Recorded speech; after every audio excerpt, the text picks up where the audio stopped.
মানব জাতিকে এবং জিন জাতিকে সৃষ্টি করেছেন একমাত্র আল্লাহ তাআলার ইবাদত করার জন্য, গোলামি করার জন্য।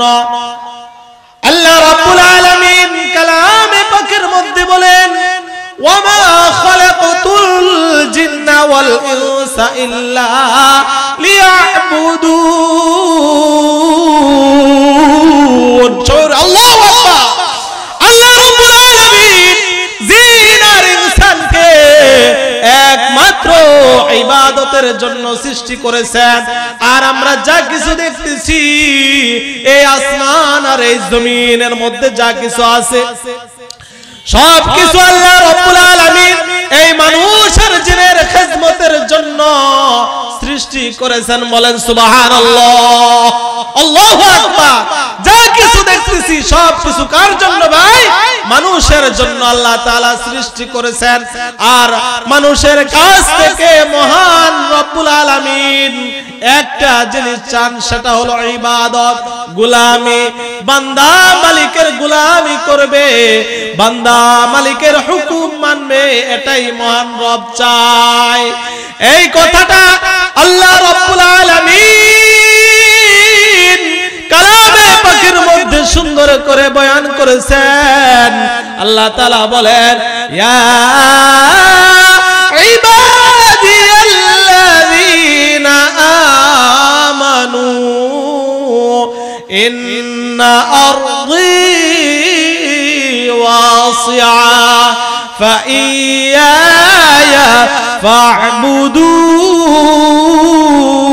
ফা'বুদুন। আল্লাহু আকবার।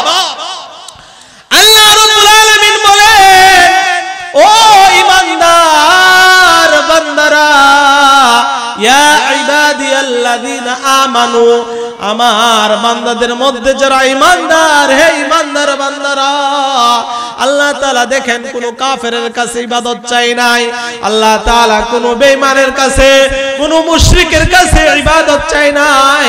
আল্লাহ তাআলা বলতেছেন, ও আমার মুহাব্বতের বান্দারা, ঈমানওয়ালারা, হে আমার ঈমানদার বান্দারা, ইন্না আরদি ওয়াসিআ, আমার এই পৃথিবী প্রশস্ত। আল্লাহু আকবার বলেন না। এই দুনিয়ার জমিন কি ছোট? হ্যাঁ, আল্লাহ তাআলা প্রশস্ত করে দিবেন কার জন্য? বান্দার জন্য। কার জন্য? বান্দার জন্য। বান্দা ইবাদত করবে, মসজিদের প্রয়োজন নাই, মসজিদেও ইবাদত করতে পারবে। জমিনের যে কোনো জায়গায় মানুষ যায় নামাজ বিছায়া নামাজে দাঁড়ায়া যাবে। কোনো নিষেধ আছে ভাই? কথা বলা নিষেধ আছে? হ্যাঁ, কোনো নিষেধ নাই। আল্লাহ রাব্বুল আলামিন এই জমিনটাকে কি করছেন? প্রশস্ত করছেন। কি জন্য? মানুষের জন্য। মানুষ আল্লাহ তাআলার গোলামি করবে এই জন্য। আল্লাহ রাব্বুল আলামিন বলেন, ইন্না আরদি ওয়াসিআ ফাইয়ায়া ফা'বুদুন, আমার এই জমিন প্রশস্ত, অতএব তোমরা কি করো? ইবাদত করো। বলেন আল্লাহু আকবার। পরের আয়াতে মহান রব্বুল আলামিন আরেকটা কথা বলতেছেন।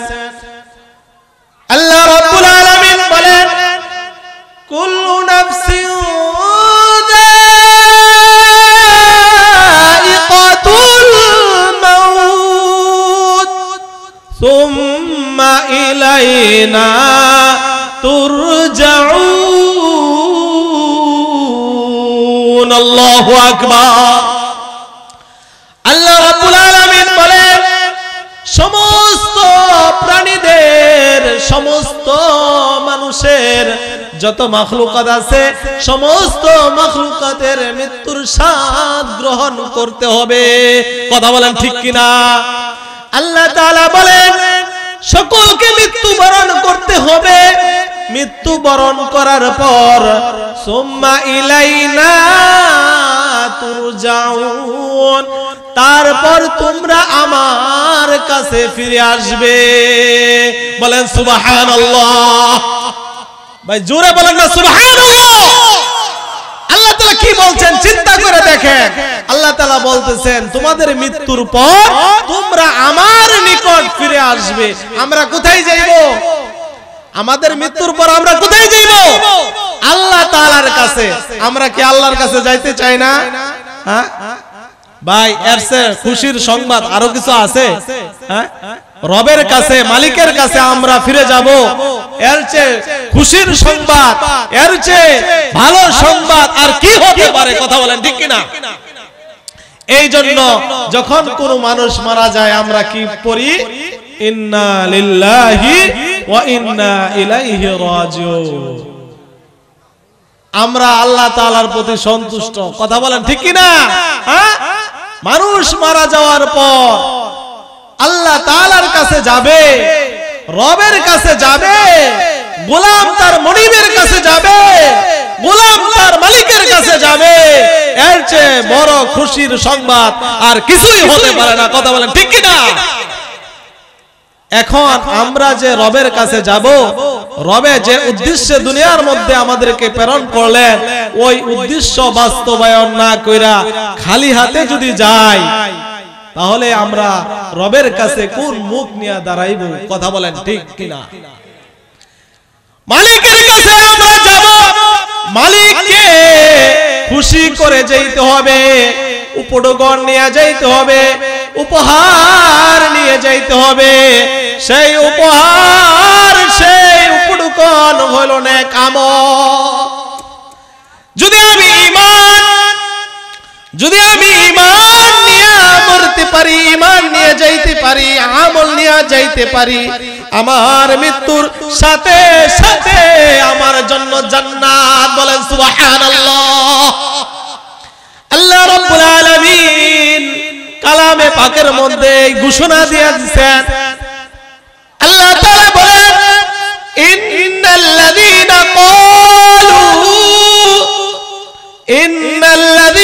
ক্বালু রাব্বুনাল্লাহ, যারা বলবে আমার রব কে? আল্লাহ। কি বলবে? যে আমার রব, আমার মালিক আল্লাহ। সবাই বলেন আমার রব কে? আল্লাহ। জোরে বলেন কে? আল্লাহ। যারা বলবে আমার মালিক, আমার রব আল্লাহ, সুম্মা ইসতাকামু, অতঃপর তার উপর অবিচল রইল, অটল রইল। তার মানে কি?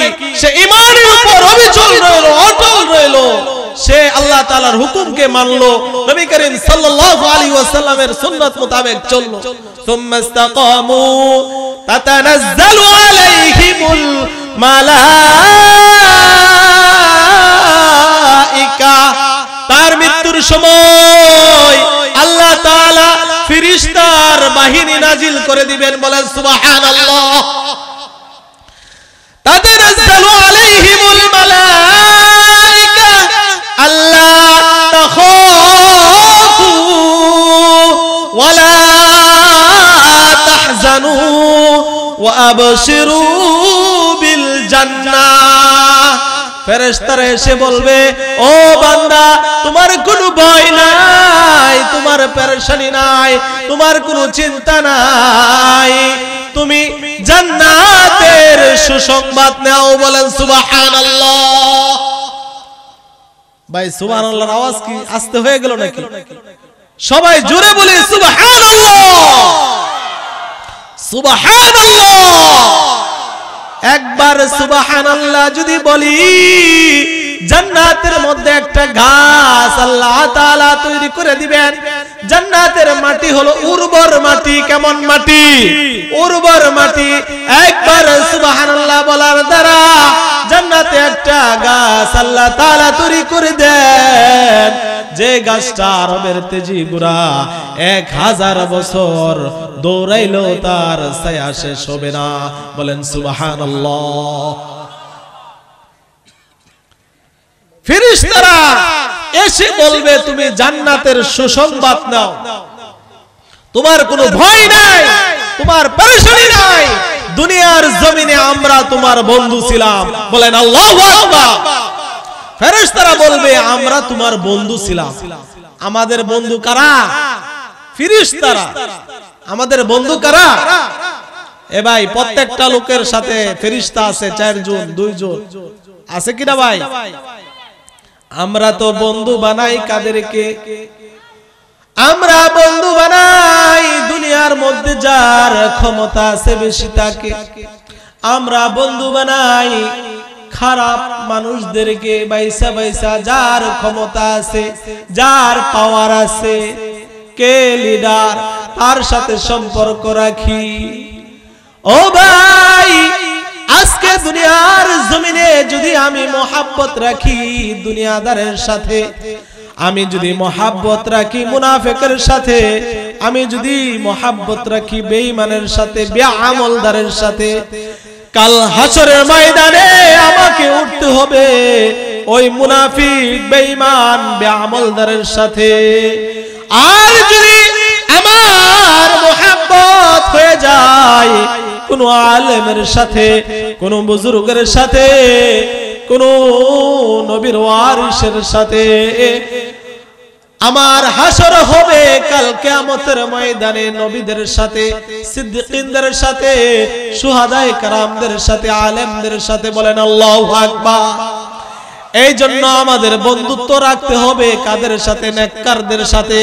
কাদের সাথে বন্ধুত্ব রাখবো? নেককার দেখে বন্ধুত্ব করব, নেককার দেখে। কারণ আমাদের বন্ধু হলো ফেরেশতা। আমাদের বন্ধু কে? ফেরেশতা আমাদের বন্ধু। আমাদের মৃত্যুর সময় ফেরেশতা আয়েশা কানে কানে বলবে যে আমরা দুনিয়ার জমিনে বন্ধু ছিলাম, আমরা তোমার মৃত্যুর পর জান্নাতের যাওয়া পর্যন্ত আমরা তোমার বন্ধুই থাকবো। বলেন আল্লাহু আকবার। আল্লা তাখাফু ওয়ালা তাহজানু ওয়া আবশিরু বিল জান্নাহ। তুমি জান্নাতের সুসংবাদ নাও, তোমার কোনো ভয় নাই, কোনো চিন্তা নাই। وأبشروا بالجنة التي كنتم توعدون نحن أولياؤكم في الحياة الدنيا وفي الآخرة। দুনিয়ার জিন্দেগিতে আমরা তোমার বন্ধু ছিলাম, আমরা কবরও তোমার বন্ধু। বলেন আল্লাহু আকবার। نحن أولياؤكم في الحياة الدنيا وفي الآخرة ولكم فيها ما تشتهي أنفسكم ولكم فيها ما تدعون। জান্নাতে বসবাস করবে, তোমার মন যা চাইবে তাই তুমি করতে পারবে। আল্লাহু আকবার, আল্লাহু আকবার। জান্নাত এমন নিয়ামতের জায়গা যে নিয়ামতের কথা আমাদের মেধায় ধরবে না, আমাদের ব্রেনে চিন্তা করে ওই নিয়ামতের দ্বার প্রান্তে পুষতে পারবো না। বলেন আল্লাহু আকবার। এত নিয়ামত আল্লাহ তাআলা দান করবে, এত নিয়ামত আল্লাহ তাআলা দান করবে। এই জন্য ভাই আমল করতে হবে। রাজি আছি তো ইনশাআল্লাহ? হ্যাঁ, আমাদের সামনে রমজান মাস চলে আসছে। আমাদের সামনে কি আসছে? রমজান মাস চলে আসছে।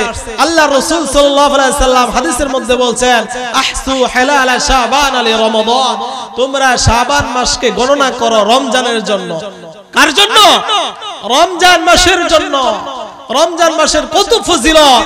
একটা ফরজ আদায় করলে 70টা ফরজের সওয়াব কে দেন? আল্লাহ। আল্লাহু আকবার। একটা নফল আদায় করলে একটা ফরজের সমান, আর একটা ফরজ আদায় করলে 70টা ফরজের সমান।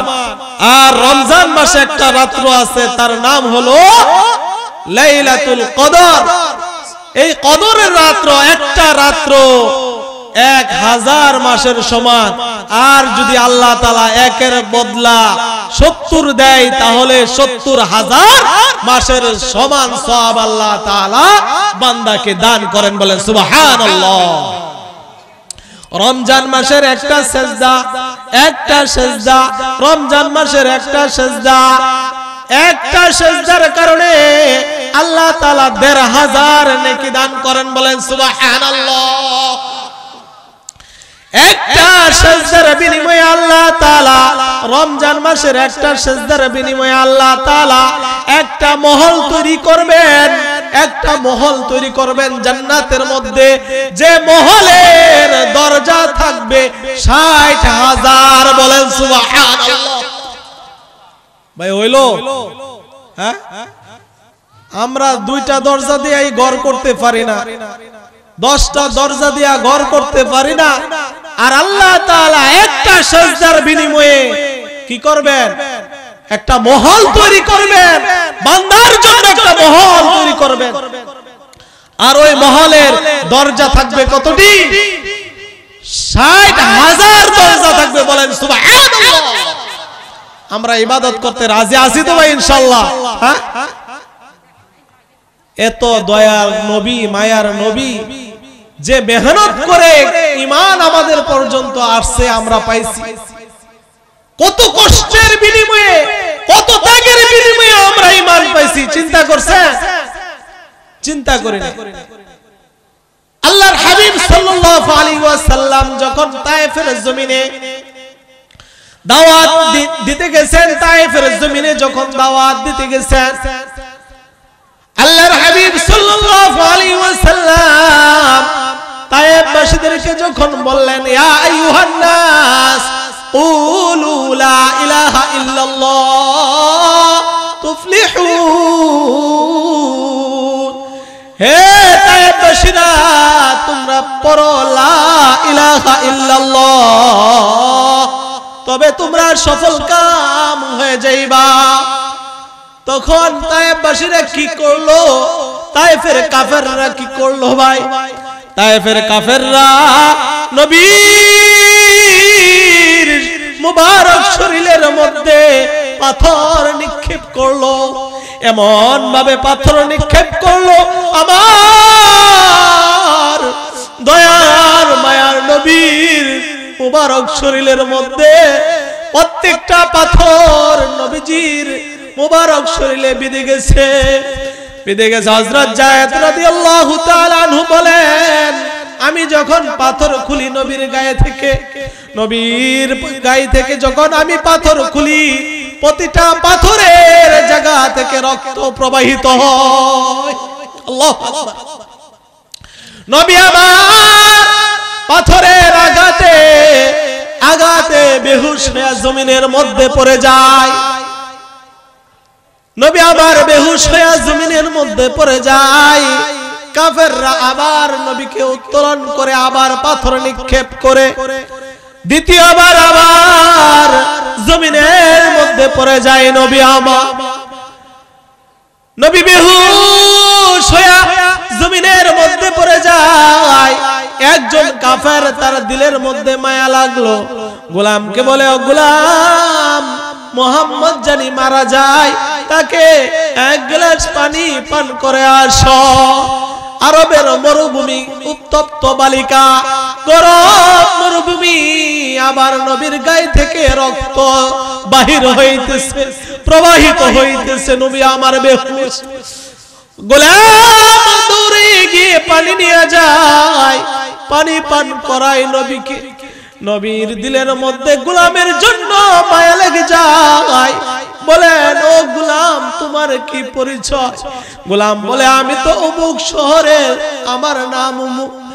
আল্লাহর রাসূল সাল্লাল্লাহু আলাইহি সাল্লাম বলেন, ও গোলাম, ওই শহরটা তো আমার ভাই ইউনূস আলাইহিস সালামের শহর। এই কথা বলার পর গোলাম চিন্তা করলো, যার কাছে হাজার হাজার মাইলের খবর, যার কাছে তিনি অবশ্যই সত্য নবী। বলেন আল্লাহু আকবার। সাথে সাথে গোলাম বলতেছে, ইয়া রাসূলুল্লাহ, আমাকে কালিমা পড়ে মুসলমান বানায়া দেন। আল্লাহু আকবার। এই ঘটনা দেখার পর কাফেররা কি করলেন? নবীকে আবার দাঁড় করাইয়া দিলেন। নবীজিকে আবার দাঁড় করাইয়া দিয়া কাফেররা আবার পাথর নিক্ষেপ করতেছে। তৃতীয়বার আবার নবী আবার বেহুশ হইয়া জমিনের মধ্যে পড়ে যায়, জমিনের মধ্যে পড়ে যায়। নবীজি এবার দুহাত তুলে বলে, ওগো আল্লাহ, তুমি আমাকে কাদের কাছে পাঠাইলা, তারা আমাকে এত অত্যাচার করে। এই মুহূর্তে দুনিয়ার জমিনে যত ফেরেশতা ছিল, আসমানের যত ফেরেশতা ছিল, সমস্ত ফেরেশতারা কান্না শুরু করেছে। বলেন আল্লাহু আকবার। পৃথিবীতে যত ফেরেশতা আছে, আসমানে যত ফেরেশতা আছে, সমস্ত ফেরেশতারা হাউমাউ করে কান্না শুরু করে দিয়েছে নবীর কান্নার কারণে, নবীর কষ্টের কারণে সমস্ত ফেরেশতারা কান্না শুরু করে দিয়েছে। আল্লাহ রাব্বুল আলামিন জিবরাইলকে ডেকে বলে, ও জিবরাইল, যাও যাও, পাহাড়ের নিযুক্ত ফেরেশতাদেরকে নিয়ে যাও, আমার হাবিবের কাছে গিয়া বলো, আমার হাবিব যদি বলে, আমার হাবিব যদি বলে, ফেরেশতাদেরকে হুকুম দিলে তারা যেন তায়েফবাসীদেরকে ধ্বংস করে দেয়। ফেরেশতাদেরকে আল্লাহ তাআলা পাঠিয়ে দিলেন।